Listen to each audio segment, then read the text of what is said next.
আকীদায় শিরিক লালন করছেন আর দাপট দেখাচ্ছেন। শিরিক আকীদা কি আমি একটু ইঙ্গিত দেই, আপনারা মনে রাখেন। এই দেশে যত দল আছে ইসলামের নামে, সবার মধ্যেই একটা অন্যতম আকীদা আছে। শুধু যারা আহলে হাদিস বলে পরিচিত এ দেশে, গোটা বিশ্বে যারা সালাফি বলে পরিচিত, তারা বাদ দিয়ে সকল দলের মধ্যেই আকীদাটা আছে। সেটা কি? আল্লাহ মানুষের দেহের মধ্যে প্রবেশ করে। ইয়াহিল্লু আল্লাহু ইউহিল্লু ফিল ইনসান, একটা আকীদা চালু আছে যাকে হুলুল বলা হয়।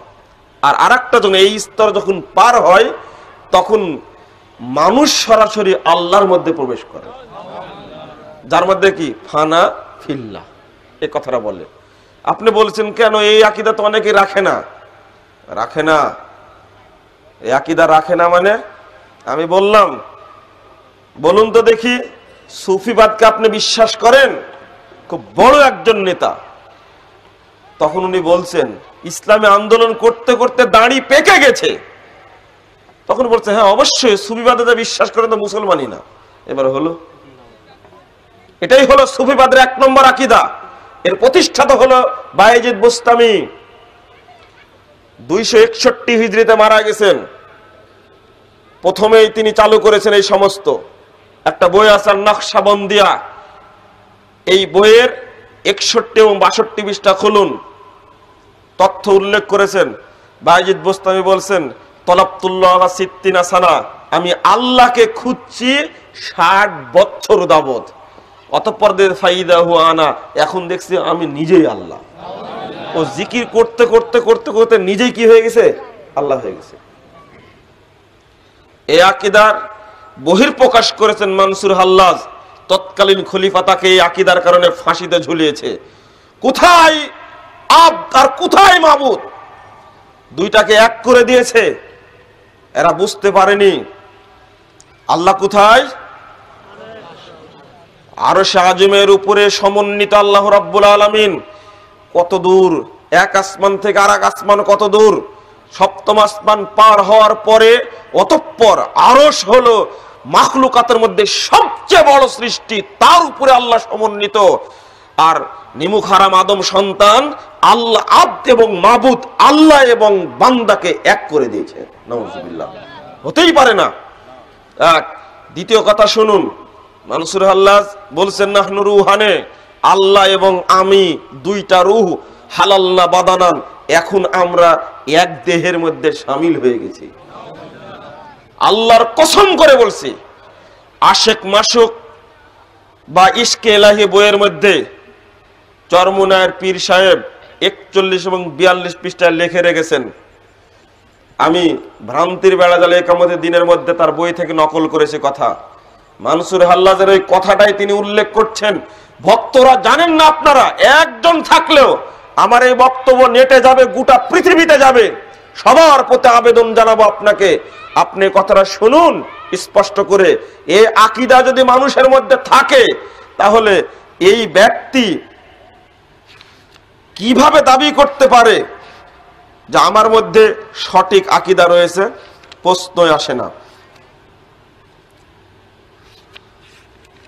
আমি ওটা না পড়ালে ভালো লাগবে না।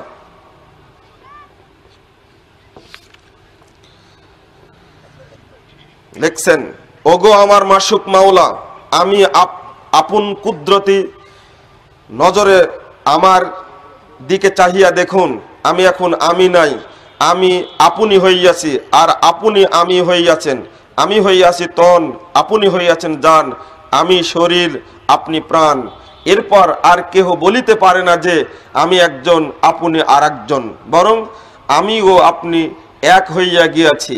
অর্থাৎ আমি আপনার জামালের খুশির মধ্যে ডুবিয়া গিয়াছি, আমার ওজুদ ফানা হইয়া গিয়াছে এবং আমার রূহ আপনার নূরের সাথে মিশিয়া গিয়াছে। আমিও যখন লয় হইয়া গিয়াছি, তখন আমি আর কোথায় আছি? আমি নাই, আপনি ছিলেন, আপনি আছেন, আপনি থাকবেন, আপনি তো আপনি, আমিও আপনি, আমি বলিতে আর কিছু নাই। অতঃপর তিনি লিখেছেন মানসুর হাল্লাজ এরূপ আল্লাহ পাকের মুরাকাবা করিতে করিতে আল্লাহর নূরের মধ্যে গরক হইয়া হঠাৎ একদিন বলিতে লাগিলেন আনাল হক, আমি আল্লাহ, আমি আল্লাহ, আমি। হুবহু কথা নকল করলাম আপনাদের কাছে। যদি না থাকে তার বইয়ের মধ্যে, এটা আশেক মাসুক ইশকেলাহি বইয়ের মধ্যে না থাকে, হাইকোর্টে আমার নামে মামলা করুন, ইনশাল্লাহ আমি জবাব দিয়ে যাবো ইনশাল্লাহ। আপনারা জানেন না যদি এই আকীদা যদি কোনো মানুষের হয়, ঈমান আছে? কেন এটা হলো? কোথায় মাবুদ, কোথায় আল্লাহ, আর কোথায় বান্দা? আর একটা শুনুন, সেটা হলো এটা আকীদার সম্পর্কে কথা বলতে গেলে খুব কষ্ট পাওয়া যায়। যিনি আল্লাহ তিনি মোহাম্মদ, এই হলো একটা আকীদা। ওহ जो मुस्तफा रश्ता खुदा होकर उतर पड़ा है मदीना में मुस्तफा होकर। যিনি খুদা হয়ে আসমানে ছিলেন তিনি মদিনায় মুস্তফা হিসাবে আগমন করেছেন। আহমদ আর আহাদের মধ্যে কোনো পার্থক্য নেই। এই আকীদা কত খারাপ আকীদা, বললাম তো শিরকি আকীদা কিলবিল কিলবিল করছে। ওই বান্দা আদম সন্তান, ও গাদ্দার একটা, ও কালেমা শাহাদাত পড়ার পরেও কিভাবে কথা বলে? বলেনি আশহাদু আল্লা ইলাহা ইল্লাল্লাহ, তারপরে কি বলেছে? ওয়া আশহাদু আন্না মুহাম্মাদান আবদুহু ওয়া রাসূলুহু। আগে আব বলেছে, মুহাম্মদ কি আল্লাহর বান্দা, তারপর বলছেন কি তার রাসূল। যদি বান্দা হিসাবে কোনো ব্যক্তি স্বীকার করে নাই, তাহলে বলুন দেখি মুহাম্মদ সাল্লাল্লাহু আলাইহি সাল্লামকে আল্লাহ বানানো যায়? তাহলে কিভাবে হলো এটা? আর বলছে আরেকটা, এটা বাইজিদ বোস্তামির বক্তব্য, বলছেন লিওয়াই আরফাউ মিন লিয়াই মুহাম্মদ। আরে মুহাম্মাদের মর্যাদার চেয়ে আমার মর্যাদা অনেক গুণে বেশি। চিন্তাই করতে পারবেন না, ভাবতেই পারবেন না। নাউজুবিল্লাহ বলছেন কেন? এই আমার দেশের একটা লোক দেওয়ান বাগিউ নাম বসে আছে, এই লোক বলছে যে আমার উপরে যে নাজিল হয়েছে এটা কোনো নবীর উপরেও নাজিল হয়নি। এলে এই নাউজুবিল্লাহর পক্ষে আমি না, ও ঠিকই বলেছে। এই বাংলাদেশে এই ধরনের নবীদের অপমান করা হয়, এই সমস্ত ব্যক্তিরা দাপুটের সঙ্গে দেশে চলছে, সরকার চোখে দেখতে পায় না। কিন্তু অন্য কাউকে গালি দিলে 7 বছর জেল হয়। এটা আমি বলে দিই আপনাদেরকে, এই আকীদা কোনো ব্যক্তি যদি পোষণ করে, ওর কথা তো ঠিকই আছে, ও তো ঠিকই বলেছে। নবীদের উপরে নাজিল করেছেন আল্লাহ, ওহী নাজিল করেছিলেন, আর এর উপরে নাজিল করেছে কে? শয়তান। তো ঘটনা ঠিক না? ঠিকই তো বলেছে। আর এই আকীদা নিয়ে মানুষ চলছে, কোটি কোটি টাকা মাজারে ঢালছে, কারণ বাবা চলে আসবে তাই, বাবাই তাকে মুক্তি দিবে। কোথায় কাফের মুশরিকদের আকীদা আর আমাদের আকীদা? কোনো পার্থক্য নেই, এক হয়ে গেছে এখন আকীদা। বাবার কাছে গিয়ে বলছে কতগুলো শিরকি আকীদা রয়েছে আমাদের মধ্যে। যদি শিরিক আপনি করেন, একটা জাজল্য একটা কথা আপনার সামনে আমি এবার পেশ করি, দেখেন।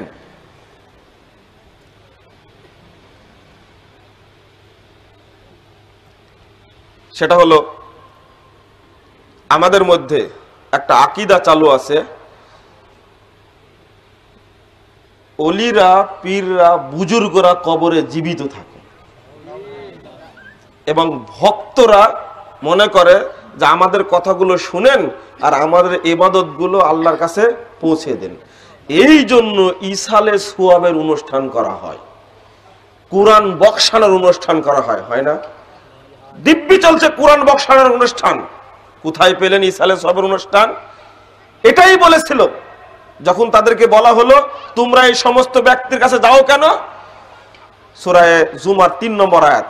তখন তারা বলেছে মা না'বুদুহুম ক্বালু না'বুদুহুম ইল্লা লিয়াবুদুল্লাহ ইল্লা লিয়ুকাররিবুনা ইলাল্লাহি যুলফা। আরে মুহাম্মদ, তুমি পাগল নাকি? আমরা তো তাদের ইবাদত করি না, আমরা তার কাছে যাই, তার ইবাদত করে এই জন্যই তারা যেন আমাদের কথাগুলো, আমাদের ইবাদতগুলো আল্লাহর কাছে পৌঁছে দেয়। কাফেরদের আকীদার আমাদের আকীদার মধ্যে কোনো পার্থক্য থাকলো? তাহলে আমরাও তো যাই পীরের দরবারে ইখলাসের সাথে।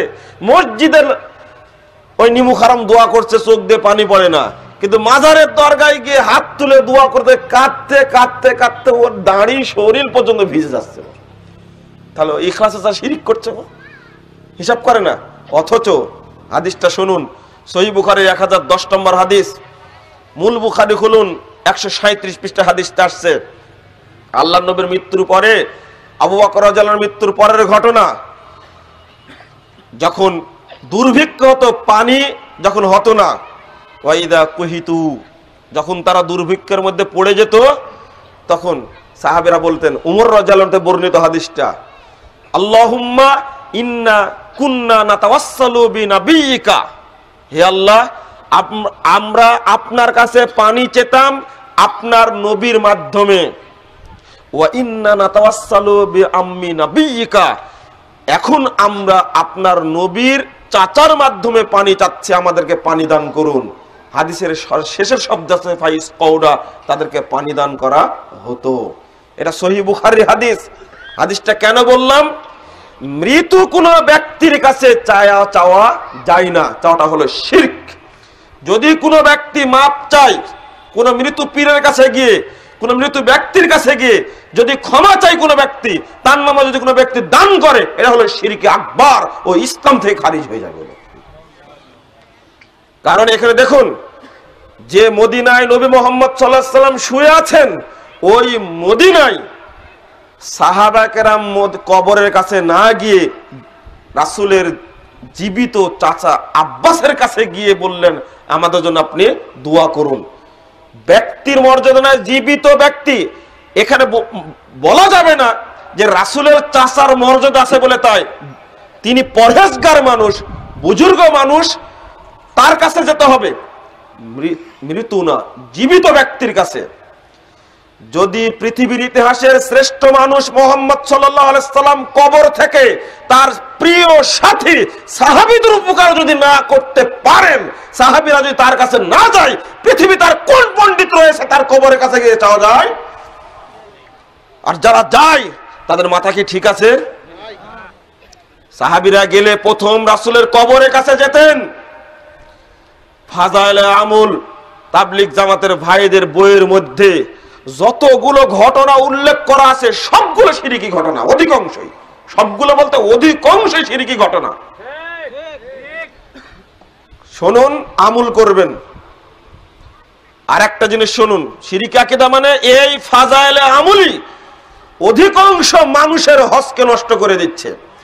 মক্কায় গিয়ে হজ করার পরে মদিনায় গিয়ে রাসূলের কবরের সামনে দাঁড়িয়ে বলছে, হে রাসূল, আমার সন্তান হয়নি, একটা সন্তানের ব্যবস্থা করে দিন। ওই মাদানী সাহেব আছেন, একটু পরে শুনবেন তার মুখে, উনি ওখানে ছিলেন, আমি তো 2-1 দিন ছিলাম সেখানে গিয়ে। আশ্চর্য, লিস্ট করে, মাজারে যেমন ভক্ত যায় লিস্ট করে কি কি চাইবে বাবার কাছে লিস্ট করে নিয়ে যায়, মসজিদে আসার সময় এই নিমুখ হারাম কখন লিস্ট করে এসে বলে না।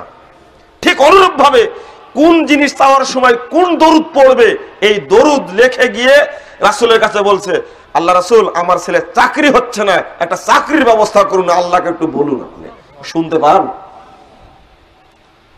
আকীদা কেন হয়েছে? ফাজাইলে হজ অংশের মূল উর্দু বই 129, 30, 31 পৃষ্ঠা কয়েকটা ঘটনা উল্লেখ করা হয়েছে। তার মধ্যে একটা ঘটনা, আহমদ রিফাই নামের একজন ব্যক্তি, তিনি কবরস্থানে গেছেন, রাসূলের কবরের কাছে গিয়ে 4 লাইন কবিতা পাঠ করেছেন। বলছেন, আমি এতদিন দূর থেকে দরুদ পাঠিয়েছি, আজকে আপনার কাছে আসছি, আমি আজকে আপনার হাতে একটু চুম্বন করতে চাই। উর্দুতে লেখা আছে, হুজুর সাল্লাল্লাহু আলাইহি ওয়াসাল্লাম নে আপনি দাস্তে মুবারক বাহার কিয়া। আল্লাহ নবী হাত বের করে দিলেন, আহমদ রিফাই उसको বুচা দিয়া, আর আহমদ রিফাই তাকে চুম্বন করলেন। উস ওয়াক্ত মসজিদে নববী মে 90,000 কা মজমুআ থা। আর এই সময় মসজিদ নববীতে 90,000 মানুষের উপস্থিত ছিল। এটা 555 হিজরি ঘটনা। ঘটনাকে সত্য বলার জন্য উল্লেখ করেছেন, তার মধ্যে একজন ছিলেন মাহবুবে সুবহানী কুতুবে রব্বানী আব্দুল কাদের জিলানী। এই ঘটনা উল্লেখ করেছে। এটার দ্বারাই শিরিকের আয়োজন করা হয়েছে, এই শিরিক আকীদা প্রচার করা হচ্ছে। আমি আপনাদের বলবো, আকীদাকে পরিশুদ্ধ করুন। আকীদা পরিশুদ্ধ না করে যত ইবাদত করেন না কোনো লাভ হবে না। এ হলো শিরিক সম্পর্কে বললাম পরিষ্কার, আপনি সেখান থেকে বাঁচার চেষ্টা করুন। প্রথমত বলতে চাই, এই সমস্ত স্বপ্নে পাওয়া ধর্ম যদি আপনি গ্রহণ করেন, আর আল্লাহর পক্ষ থেকে ডাইরেক্ট জিবরিল আমিনের মাধ্যমে মুহাম্মদের উপরে নাজিল হওয়া, সাহাবে কেরামের পক্ষ থেকে পাওয়া স্পষ্ট প্রতিরোধ স্বচ্ছ এবং সুন্দর মসৃণ পরিষ্কার দীপ্তিমান উজ্জ্বল শরীয়ত পাওয়ার পরে যদি ওই স্বপ্নময় ধর্মকে আপনি গ্রহণ করেন, আপনার ঈমান থাকবে? ইলিয়াস সাহেব নিজে বলছেন তার বইয়ে মালফুজাতে ইলিয়াস, তার সাক্ষাৎকার উর্দুতে প্রকাশিত হয়েছে, আপনি খুলের মাকতাবাত আজহারে পাবেন গিয়ে। মালফুজাতে ইলিয়াস 51 পৃষ্ঠায় 50 নম্বর অনুচ্ছেদের মধ্যে তিনি নিজেই বলছেন, আজকাল মুসপার খুয়াব মে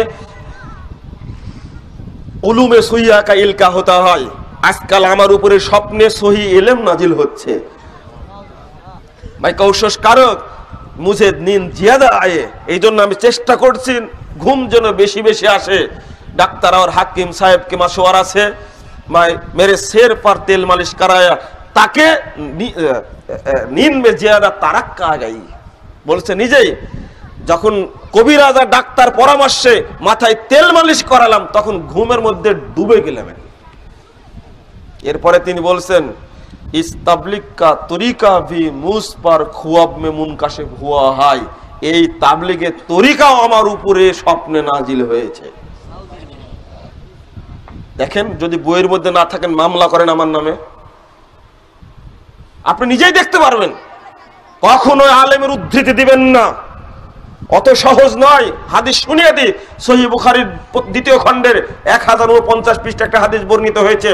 আল্লাহ নবী বলছেন, শেষ জামানায় আসবে দেখবে দুআতুন আলা আবওয়াবে জাহান্নাম, জাহান্নামের দরজায় দাঁড়িয়ে এক শ্রেণীর আলেম মানুষকে জাহান্নামের মধ্যে নিয়ে যাবে, ডাকবে। ওদিকে মান আজাবাহুম ইলাইহা কাযাফু ফিহা, যেই ব্যক্তি এই আলেমদের ডাকে সাড়া দিবে, এই দায়ীদের দিকে সাড়া দিবে, ওই ব্যক্তিকে ধরে ওরা জাহান্নামের মধ্যে ফেলে দিবে। কে বলছেন এটা? আল্লাহ নবী বলছেন, শেষ জামানায় ওরাই জাহান্নামের দরজায় দাঁড়িয়ে থেকে বলবে এইদিকে আসো, এইদিকে আসো। যে ওদের ডাকে সাড়া দিবে তাই তাকে জাহান্নামের মধ্যে নিক্ষেপ করবে। রাসূল সাল্লাল্লাহু আলাইহি ওয়াসাল্লামকে বললেন, হুযায়ফা সিফহুম লানা ইয়া রাসূলুল্লাহ, আল্লাহ নবী তাদের পরিচয় ব্যক্ত করুন। তখন তিনি বললেন, ওয়াহুম মিন জিলদাতিনা ওয়া ইয়াতাকাল্লামুনা বিআলসিনাতিনা, আরে তারা তো আমাদের মতোই চামড়ার মানুষ, তারা আমাদের মতোই কথা বলবে।